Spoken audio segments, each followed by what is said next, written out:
Hello students, जय Hind. Chandigarh career group के YouTube channel पर आपका स्वागत है।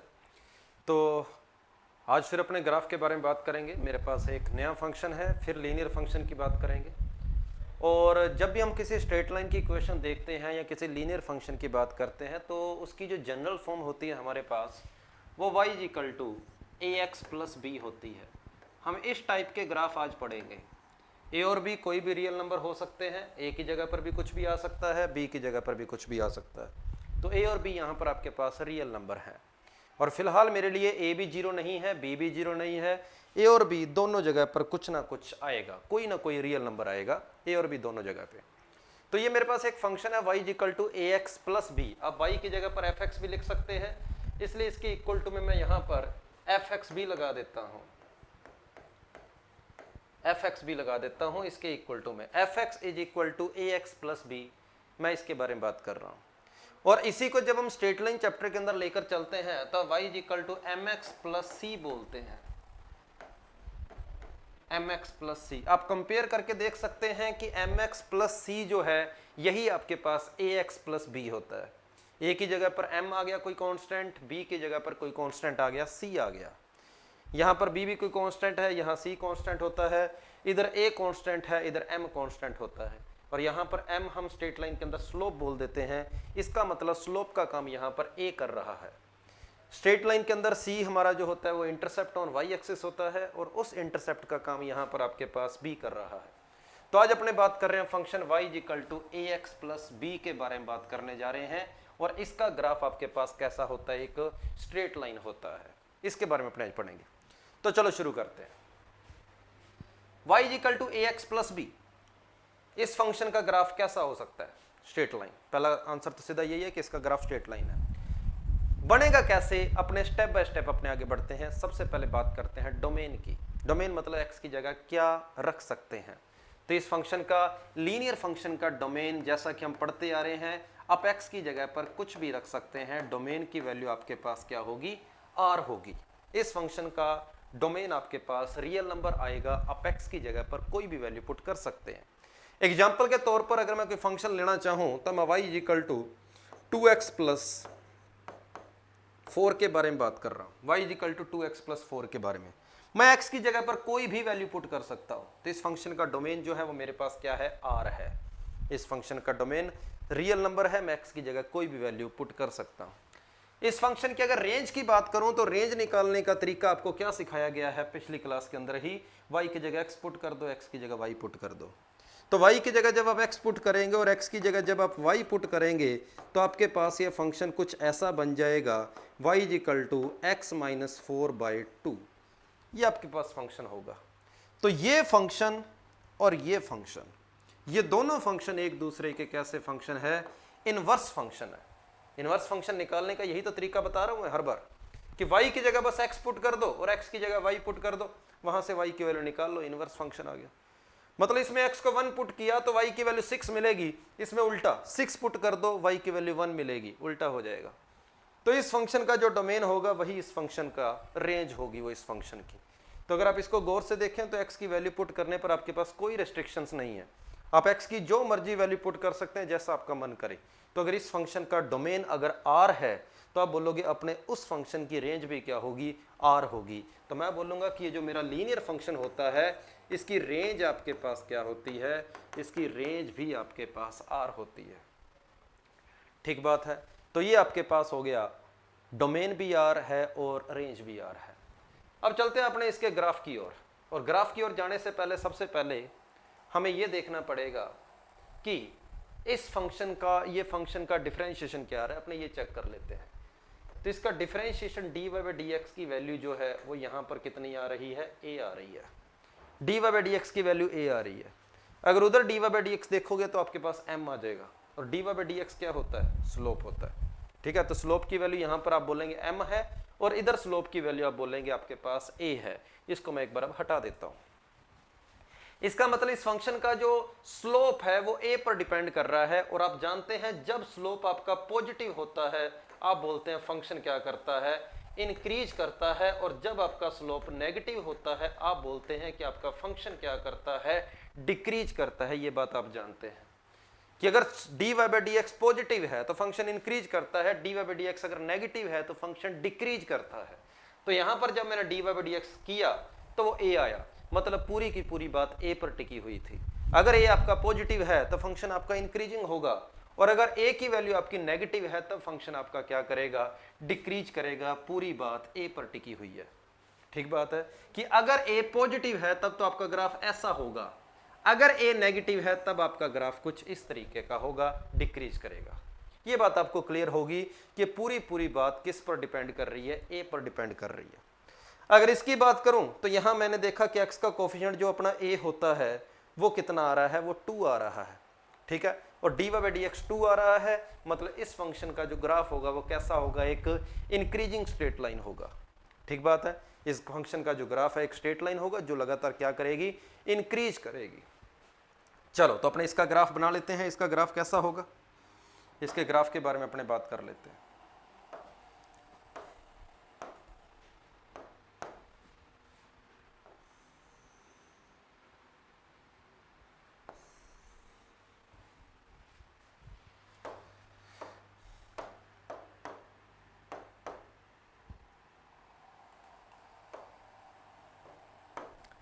तो मैंने देखा कि इस फंक्शन का स्लोप जो है वो 2 है, dy बाई डी एक्स किया तो 2 आया जो कि पॉजिटिव आया।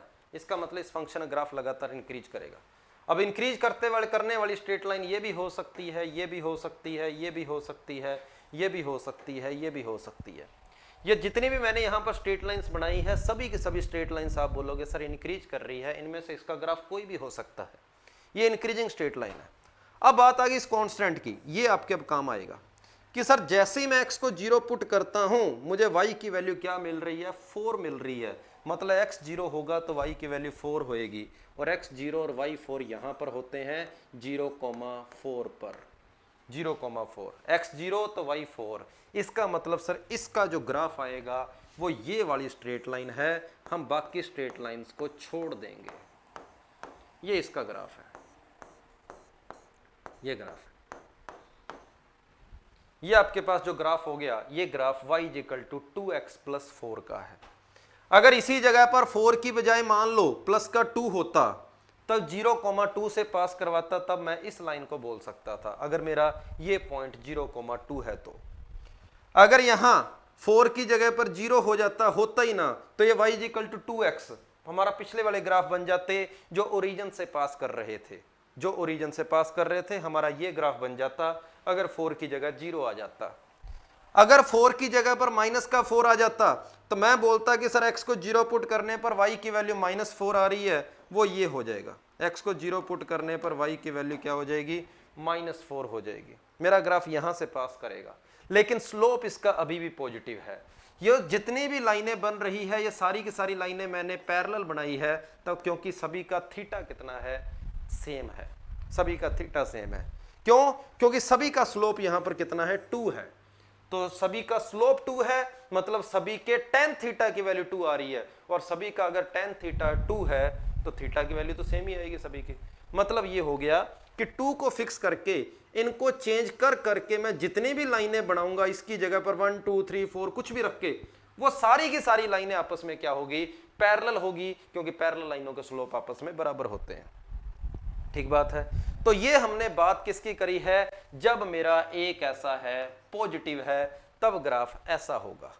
और अगर ये a की जगह पर नेगेटिव आ जाता, मैं यहां -2 ले लेता, y equal to -2x plus 4 की बात कर लेता, तो मैं बोलता कि सर मेरा स्लोप कैसा है, अब +2 नहीं है, -2 है।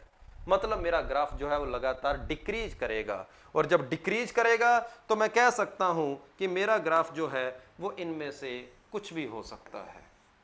जो भी मैं लाइनें लगा रहा हूं, मेरा ग्राफ इनमें से कोई भी लाइन हो सकता है। अगर यहां पर -2 आ गया, अगर स्लोप नेगेटिव है, ग्राफ डिक्रीज करेगा। फिर x को 0 पुट किया तो y की वैल्यू 4 आ रही है, तो 0 पुट करने पर y की वैल्यू 4 आ रही थी, मेरा ग्राफ डिक्रीज करेगा और यहां पर 0,4 से पास करेगा। ये मेरे इस फंक्शन का ग्राफ हो जाएगा। बात समझ आई होगी। मतलब ये हो गया कि इस जगह पर जो a पड़ा है, इसने तो ये बताना है कि मेरा फंक्शन इंक्रीज करेगा या डिक्रीज करेगा। अगर ए पॉजिटिव है तो फंक्शन इंक्रीज करेगा, अगर ए नेगेटिव है फंक्शन डिक्रीज करेगा। तो ये ए किसका काम कर रहा है, स्लोप का काम कर रहा है, dy बाई dx का काम कर रहा है। ये बी किसका काम कर रहा है, बी सिर्फ आपको ये बताता है कि इंटरसेप्ट कितना है, ग्राफ आपका ओरिजिन से कितने ऊपर से निकालना है, कि आपकी जो लाइन बनेगी वो वाई एक्सिस को जो कट करेगी, तो वाई एक्सिस को किस जगह कट करेगी, इसके बारे में बात ये बताता है बी, कि सर ग्राफ यहां पर लाइन कट करेगी। तो y is equal to 2x plus 4 था, तो जैसे ही मैंने x को 0 किया y की वैल्यू 4 आई, इसका मतलब मेरा ग्राफ 0,4 से पास कर रहा है। तो 0,4 से पास करवाना था। अगर स्लोप पॉजिटिव है तो 0,4 से पॉजिटिव स्लोप, और अगर आपका स्लोप नेगेटिव है तो 0 पुट किया x को, तो y की वैल्यू दोबारा 4 आ गई, 0,4 से आपका फंक्शन क्या कर जाएगा, डिक्रीज कर जाएगा। तो ये जो लाइन बनी है ब्लू कलर से, ब्लू ग्रीन कलर से लगभग, ये आपके पास y is equal to 2x plus 4 है, और जो नीचे जो लाइन जा रही है पिंक कलर से, ये y is equal to minus का 2x प्लस 4 है। तो यहाँ पर आपको बात क्लियर होगी कि फंक्शन के ग्राफ किस तरीके से बनाने हैं लीनियर फंक्शन के। एग्जाम्पल के तौर पर अपने एक आधा क्वेश्चन और लेते हैं ताकि इसको और भी अच्छे से क्लियर करें। मैंने इस बार फंक्शन ले लिया y is equal to minus का 3x माइनस का 2 ले लिया। चलो इस फंक्शन के बारे में अपने बात करते हैं। इसका ग्राफ कैसा होगा, आप बोलोगे सर यहां पर -3 आ रहा है, इसका मतलब फंक्शन क्या करेगा, डिक्रीज करेगा। स्ट्रेट लाइन लगातार डिक्रीज करेगी, स्ट्रेट लाइन लगातार डिक्रीज करेगी। y में कहां से गुजरेगा, -2 पे, y में -2, ये रहा, -2 से गुजरना चाहिए, डिक्रीज करना चाहिए, ये लो भी। ये आपके पास इस फंक्शन का ग्राफ हो गया कि सर 0,-2 से गुजरना चाहिए और फंक्शन आपका डिक्रीज करना चाहिए। हाँ, अब एंगल कितना रखना है ये डिपेंड करेगा इस पर, -3 पे, स्लोप -3, कि सर tan थीटा की वैल्यू मेरे पास कितनी आ रही है, -3 आ रही है। तो थीटा की वैल्यू कितनी होएगी, ये एंगल थीटा की वैल्यू कितनी होगी, ठीक है, जो भी थीटा की वैल्यू होएगी वो एंगल यहां पर आ रहा है, ये वाला। अब tan थीटा की वैल्यू -3 कहाँ होती है, tan थीटा की वैल्यू -3 आपको बताया गया था कि बीचों बीच के अंदर tan 45, यहाँ पर इधर tan थीटा की वैल्यू -1 होती है, क्योंकि y is equal to -x line का जो ग्राफ होता है -1 होता है, -2, -3, -4। पिछली क्लास में ये तो बताया था कि ये -1 है, अगला -2 होगा, थोड़ा सा और बढ़ाओगे -3, -4, मतलब ये जो आएगा इसका स्लोप -3 है। अगर इसका स्लोप -3 है तो आप इसका अगर सही ग्राफ बनाना चाहें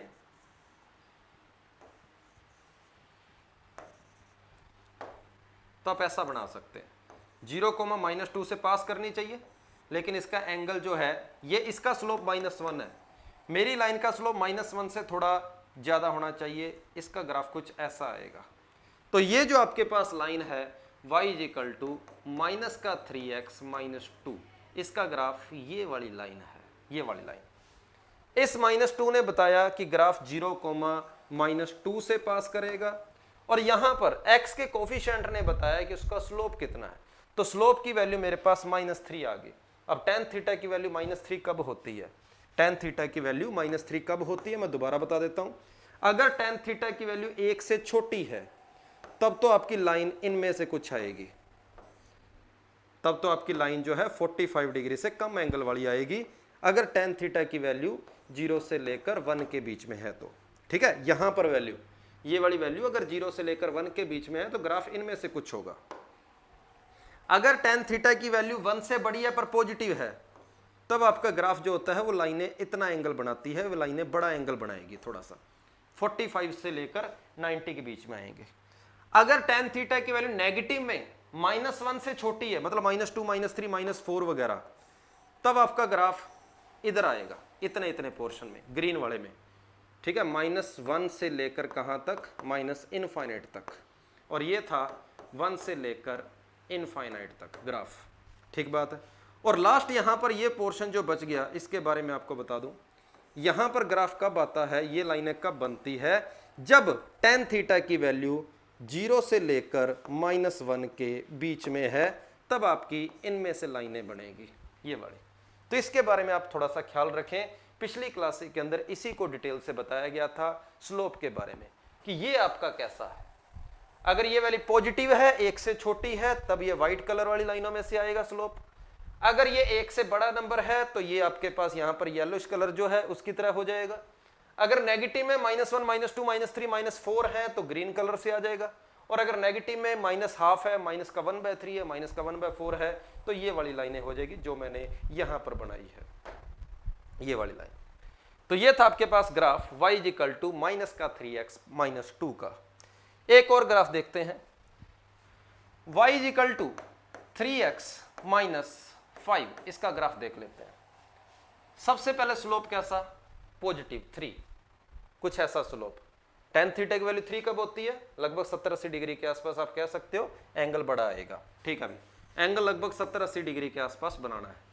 और x को 0 किया तो y -5 है, ये लो भी 0, -5 से पास करवाना है और एंगल काफी बड़ा बनाना है, ये लो भाई, ये इसका ग्राफ हो जाएगा। 0, -5 से ग्राफ गुजरना चाहिए और ये एंगल जो है ये 45 डिग्री से बड़ा आना चाहिए, तो ये मैंने 45 से बड़ा बना दिया, ये इसका ग्राफ हो गया। और लेते हैं y x + 3 ले लिया, x को 0 किया तो y की वैल्यू 3 आ गई। फंक्शन मेरा 0,3 से गुजरना चाहिए, 0,3 से ग्राफ गुजरना चाहिए, 0,3 से। x का कोफिशिएंट क्या है, 1, मतलब स्लोप आपका 1 है। और स्लोप 1 कब होता है, 45 पे, मतलब 45 डिग्री के एंगल पर एक लाइन लगानी है कि ये एंगल उसका कितना हो, 45 डिग्री हो। ये इस फंक्शन का ग्राफ हो गया। तो इस तरीके से आपको लीनियर फंक्शन के ग्राफ बनाने आने चाहिए। और लीनियर फंक्शन आपके पास किस टाइप का होता है, y ax + b टाइप का होता है। a यहां पर स्लोप होता है और b आपके पास क्या होता है, y एक्सिस को कितनी दूर काटना है, y एक्सिस पर कितना इंटरसेप्ट आएगा, उसके बारे में b बताता है। ठीक बात है। तो अगर आपका स्लोप पॉजिटिव है तो फंक्शन इंक्रीज करेगा, स्लोप नेगेटिव है जैसा कि हमने पिछले क्वेश्चनों में किया था, अगर स्लोप नेगेटिव है तो आपका फंक्शन क्या करेगा, डिक्रीज करेगा। अब चाहे फंक्शन आपका इंक्रीजिंग हो चाहे डिक्रीजिंग हो, एक्स एक्सिस को सिर्फ एक बार काटेगा। आप बोलोगे सर लीनियर फंक्शन के हमेशा एक सिंगल रूट होता है, क्योंकि आप इसको जब = 0 करते हो तो एक्स की आपको सोल्व करने पर सिर्फ एक ही वैल्यू मिलती है। किसी भी इक्वेशन को अब = 0 करके देख लें, आपको x की हमेशा एक ही वैल्यू मिलेगी। इसका मतलब सर लीनियर फंक्शन का सिर्फ एक ही रूट है। रूट का मतलब ग्राफ x एक्सिस को कहां काटेगा। और जब आप इसको = 0 करते हैं तो x की वैल्यू कितनी आ रही है, 5/3 आ रही है। मतलब सर ये ग्राफ ने जहां पर x एक्सिस को काटा है ना, ये 5/3 पॉइंट है, 5/3 पॉइंट। और x एक्सिस के ऊपर y तो 0 ही होता है। इसको जब = 0 करेंगे तो आप देखेंगे x की वैल्यू आपके पास -3 आ रही है। तो सर ये x एक्सिस को एक ही बार काटेगा और वो जगह क्या है, -3,0 है। तो लीनियर फंक्शन का हमेशा एक सिंगल रूट होता है, लीनियर फंक्शन x एक्सिस को हमेशा एक बार काटता है। तो उम्मीद है आपको लीनियर फंक्शन समझ आ गया होगा। और ये इस यहाँ तक हमने लगभग स्ट्रेट लाइन के सारे ग्राफ अब बना के देख लिए हैं। तो आज की वीडियो में इतना ही। थैंक यू सभी को, जय हिंद। मिलते हैं अपने अगली वीडियो में।